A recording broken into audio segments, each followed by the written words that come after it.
Coming to you from across the planet via Apple Podcast, Google Play, Spotify, and all other listening platforms where podcasts can be heard. We are syndicated also courtesy of WNJHradio.com. Welcome, everyone, to the Dan Morrow Show. I am Dan Morrow. With me today, I had to scramble to get this one. I'd been going back and forth with this guy for a while. First of all, I didn't even believe it was him when I was contacting him, and he was responding to me via emails.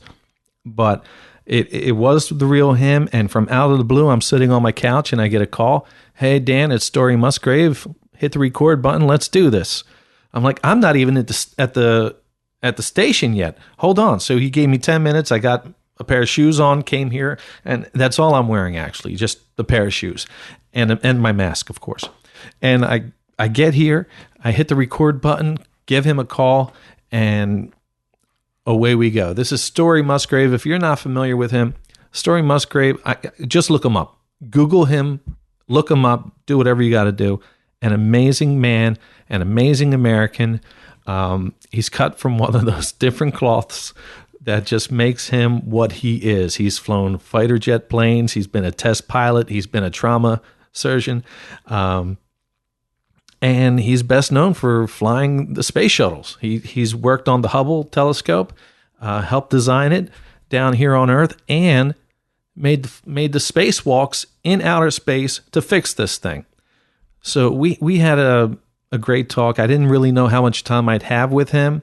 It seemed like he'd be willing to talk some more, and I'm sure I can continue talking to him and have him more as the evolution of the show grows. And I think he just seemed like a real nice guy to just be a friend of, and I'm glad he's on my side.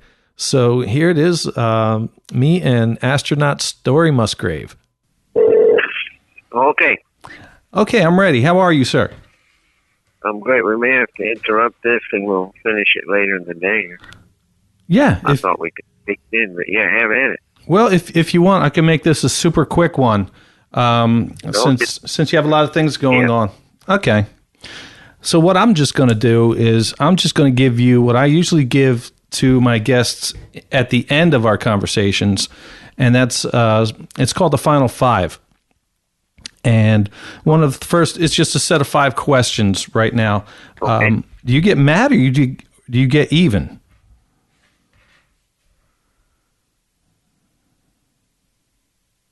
Neither? No. How do you channel things? Because I really wanted to know. I really wanted to pick your brain. That's a great question. I don't do either. So there's something going on which isn't right, and if something not right should not perturb you or send you off the track. So getting even means you're dedicating effort to doing something which doesn't need doing at all. And getting mad is also a way to get you off trajectory. So neither of those two is a good response. And do you ever My response, is to achieve some peaceful solution. Go ahead. No, that's amazing. Do you ever panic? Like, do you have any phobias like claustrophobia or anything? Obviously, to do what you've done, especially in space and to be tested and to put your body through what it's been through, I tend not to panic. But I tend to look for the training and the preparation and what I can call into the situation.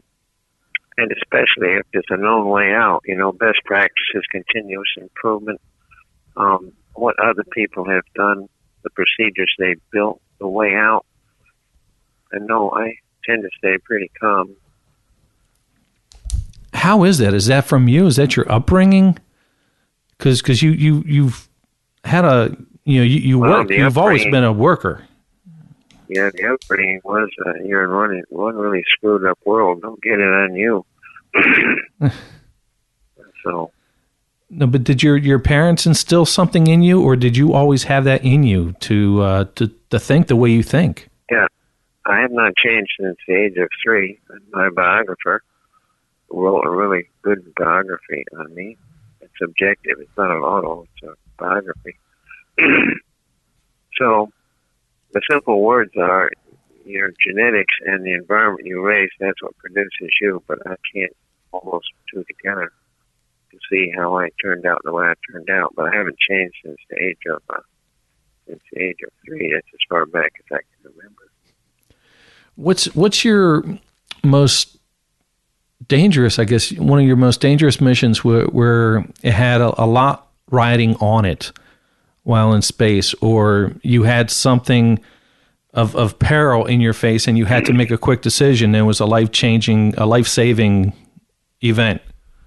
Yeah, well, we always responded per the plan. So I was in the first launch abort, where on the pad you light the engines, don't go anywhere, but we followed the procedures. People were ready for that to happen. We came back 17 days later, and I was on the only shuttle flight to lose an engine after getting off. And we did what we had to do. And so I did not have any real, catastrophes in space flight. But I had a double engine fire in the north of T-38 and leaving El Faro, Marine Corps Air Station. One day, and I did what I had to do. I was criticized for not ejecting, but I had an airplane that was trying to get me home, and the board understood. Mm-hmm. I did not follow the procedures. The procedure said, fire confirmed, you can't get it out, you're supposed to eject.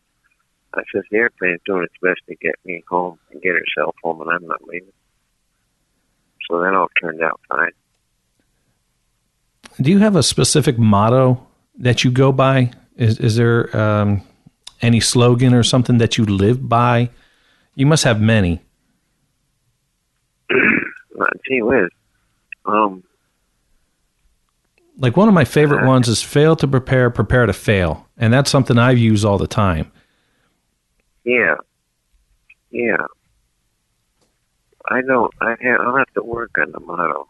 I'll have to work on that. I don't have one on the tip of my tongue or the tip of my brain, to get ready for what's going to happen. And what's one of your most valuable lessons you've ever learned not in school? Well, of course, schooling is... I never finished high school with the Marines. Well, it sort of went from there. But, experience is incredibly important. There's times in life that diploma, you need it to open some doors, unfortunately, but life's experience is immensely important. And so, I think experience is, that's what I live on. And what's a typical day in your life? Like, do you get up at 5 a.m. or what do you do? I know you still have kids and at your age. I get up at 5 a.m. I just made it to bed. I just made it to bed by 5. Right. Are you a night person? At 4. Well, I'm not supposed to be, but during these times, I have shifted to later and later, and I got my little girl with me here. So she and I stayed up till 4 a.m. last night. But we took a run out in the woods at 2 a.m. We went out on a jog at 2 a.m. this morning. I know that's strange, but not if you. I don't think it's strange, especially during these times. There's nothing to do. And you guys. Yeah, hey, let's stay active. Let's do something. We're not going to just sit on our ass and watch television. Let's go for a run. If it's 1 a.m., if it's 2 a.m., if it's 3 o'clock in the afternoon, let's do something just to burn this off. Just to burn this energy off. Sure, have another gin, hit the road.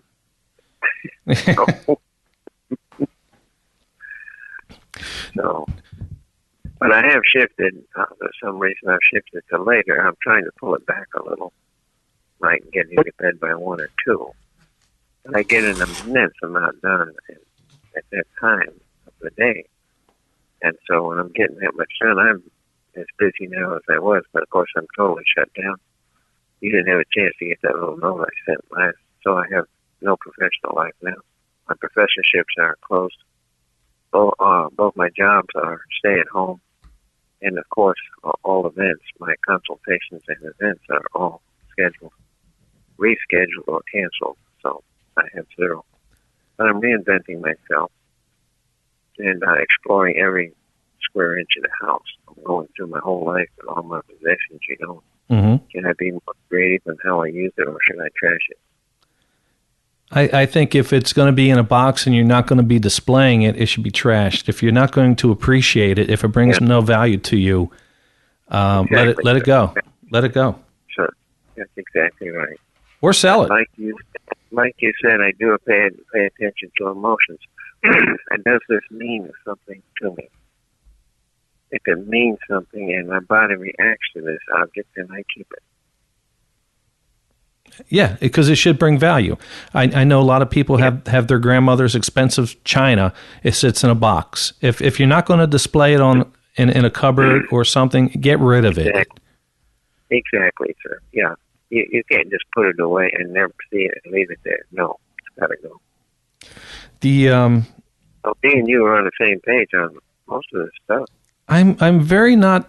I'm very not non-materialistic, and I used to live in a life where everyone had nice houses, and I remember looking across the street at my neighbor, and he was on his knees, and I thought he got hurt.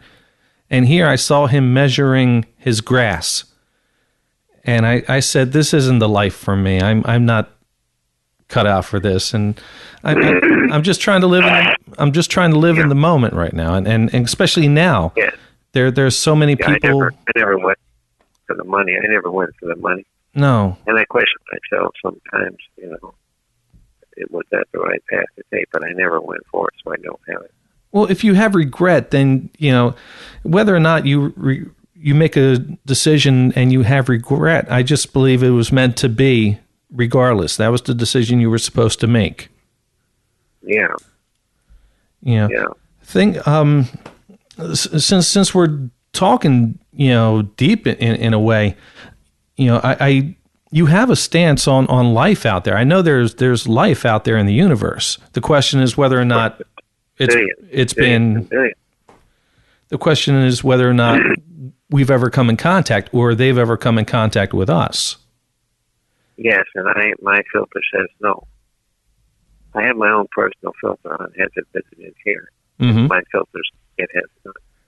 I'm evidence-based on that, so I need evidence. But I take it incredibly serious. All the UFO people get me to their meetings. Because I take it serious. What's it going to look like? How are you going to see it? Well, what about the recent news with the Pentacon disclosures about the? I have no evidence. Have you seen the video? No. Okay, video is fine. You can make them. Well, it's a gun. It's from a gunning camera from one of the fighter jets. It was a pilot by the name of Commander David Fravor, and it was released in the New York Times. Yeah. Okay, it doesn't. And I'll catch up with the details of that sometime, but it doesn't pass my filter. I've seen enough of that. Too many of those. Well, the Pentagon confirmed it, though. The Pentagon. If you come this far, why not say hello to the people you're visiting? Why don't you say hello? How do you think that would be? Hide behind that one. Mm-hmm. And they wouldn't come here anyway. There's no reason to come to Earth. I don't know. But we kind of stand out, though. If you look at us, the advanced evolutionary strength. Mm-hmm. I won't call it intelligence because there's 30,000 nuclear bombs on this little planet. That's not intelligent. And you look at the news, it's another weapon system. You look at the X-30, it's another weapon system. And Trump saying, I got this super duper weapon. Hey, man, the human species hates itself. There's 70 wars today.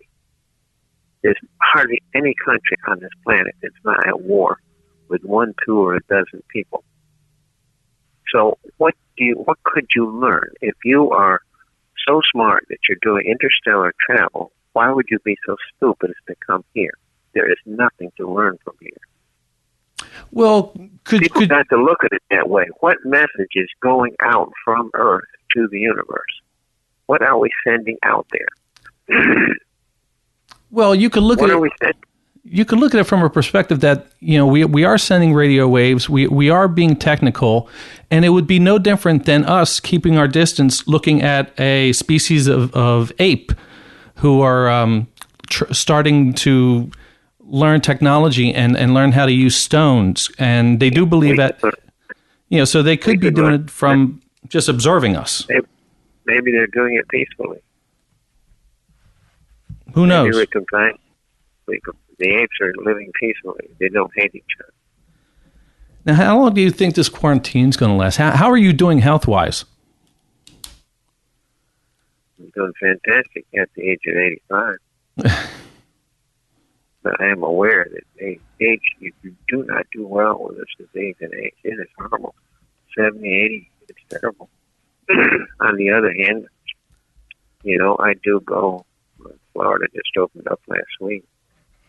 The restaurants, 25% capacity. And so my son's coming down from Dallas.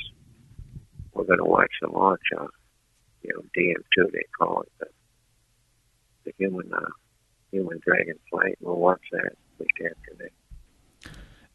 So, and we'll eat out. And with that, where do you see the future of space exploration?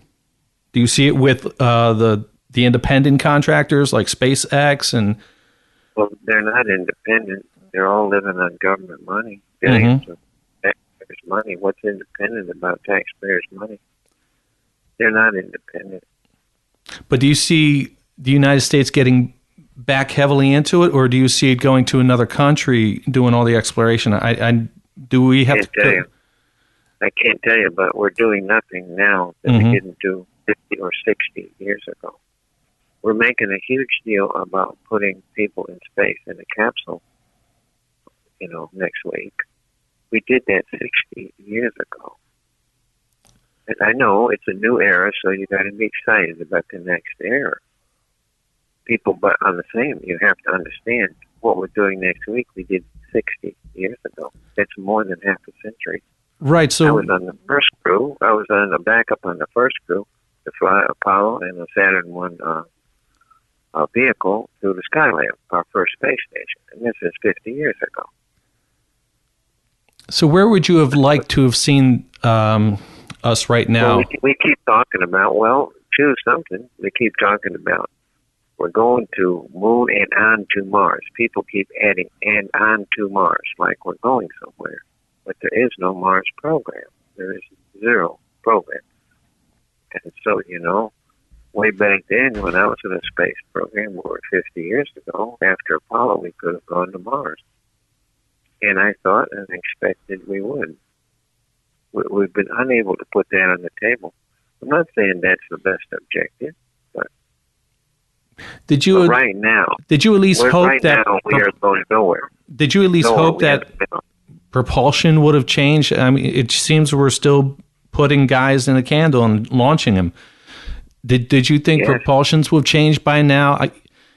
Everyone thought we'd have flying cars by now, and nothing's really changed, as you said. No, that's a difficult one to optimize the flying and the vehicle. So yes, the flying cars, that's been on the table for 100 years. So no, I don't. Propulsion's difficult. You need power. You need power to oppose gravity. So we got plasma engines now. Once you get out there, they are unbelievably efficient. But they don't have the power to lift you out beyond gravity. But they had a laser. They had a laser, a very powerful laser that would heat this stuff up in your back end there to outrageous temperatures. So we would still have to go in stages with a stage rocket. Yeah, maybe, sir. I haven't worked that problem, so I haven't worked that one. But I guess all the people who have worked it were doing the same thing. We're using multiple kerosene burning motors, the same as we did 60 years ago. Children aside and family aside, I'm going to ask you another question. Putting your family aside and your loved ones aside, let's talk material just for a second. What would you say your greatest achievement was, career-wise? Put the children aside. You know what the answer was going to be. Yeah. Well, we love our kids. Yeah, we love our kids. 14-year-old sitting over there. Yeah. And so you know what the answer is going to be. You headed it off beforehand. So let's talk career-wise. What was your favorite achievement or your greatest accomplishment? I guess working within the space program, my 25 missions and mission control as the lead communicator was, for me, almost more rewarding and more important to me than my own space flight. I'm a mechanic, so I was a lead mechanic to fix that thing on the first visit. I'm a mechanic. People don't understand I worked on Hubble for 18 years before I went to fix it. I designed it, how you service it up there. But I think maybe my work as a trauma surgeon, what's dearest to my heart. I put a lot into aviation and flying, and we got our own little airplane. Well, it's a multi-engine amphibian. My little daughter and I are flying. But, so, yes, I put a lot into aviation. But I'd say trauma surgery, when the sirens are coming, what you're going to do now. What was one of the of all the things you've done? What have you been most passionate about that you still just absolutely love and gush over when you talk about it? Is it trauma? Well, it's on the playing field. Well, maybe it's in the supersonic north of T-38 jet that I got more time in than anyone in history. If you're shoving the throttles up and away you go, what you going to do in life? And so, as a generality, it's being on the playing field, meeting the challenges and the demands of the world, and that's what I like to do. I like to be put in a place where I have challenges, and I got to live up to something. And so, the rockets go, or you're pushing the throttles up on some airplane, or the sirens are ringing, and what you going to do with a totally tore up piece of meat that it's coming to you, what you're going to do. And so I like to be put into situations in which there's a massive challenge, there's a massive demand on me, and the outcome is incredibly important. So can I live up to this situation? That's what I'm into.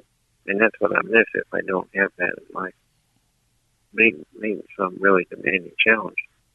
And meeting a challenge in a way. Hopefully you have built the procedures, the best practices, continuous improvement, and getting ready. Hopefully you prepare for this ahead of time so you can do a good job with it.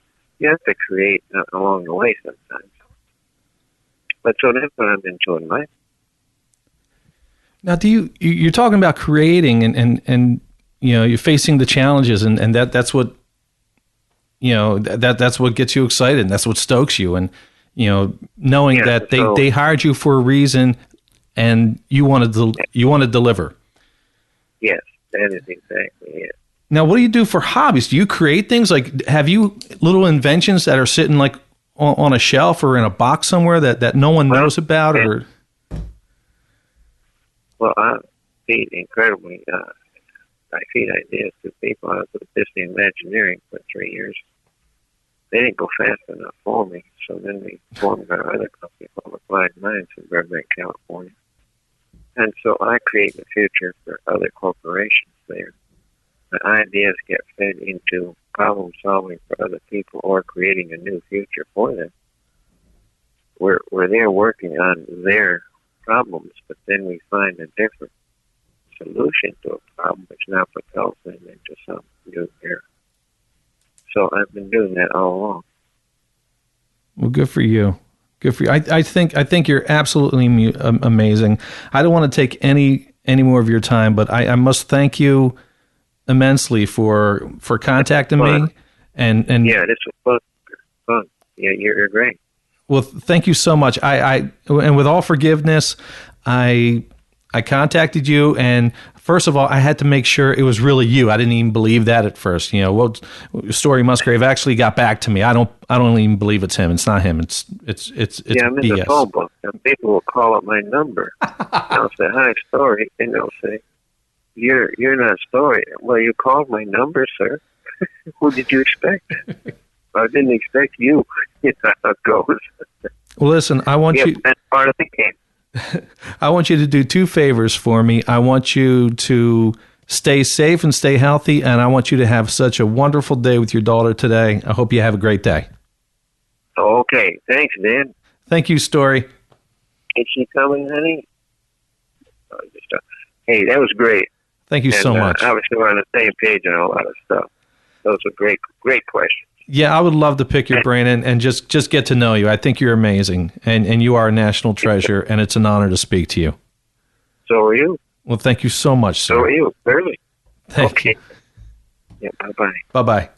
Wow. I hope you enjoyed this podcast. Please be sure to tell all your friends about the show. You can find the Dan Morrow Show on. I'm so flustered from this guy. He was amazing, and we got pretty heated up with UFOs. He didn't want to hear. He didn't want to hear some of the stuff, but yeah, I couldn't have an astronaut on the phone and not talk about UFOs, especially Story Musgrave. Now, I hope you enjoyed the podcast. You can find the Dan Morrow Show on Apple Podcasts, Google Play, Spotify, and all other listening platforms where podcasts are heard. We are also syndicated online via the great radio network, WNJH Radio. Hey, I'm on Instagram, Dan Morrow Music, also on Facebook. And you can look for the Dan Morrow Show on Twitter. We're on Twitter now. And for live shows, videos, updates, and all facets of me, go to my website, danmorrow.com. Hey guys, it's been amazing. Stay safe, stay healthy. That's another one in the books. Till next time.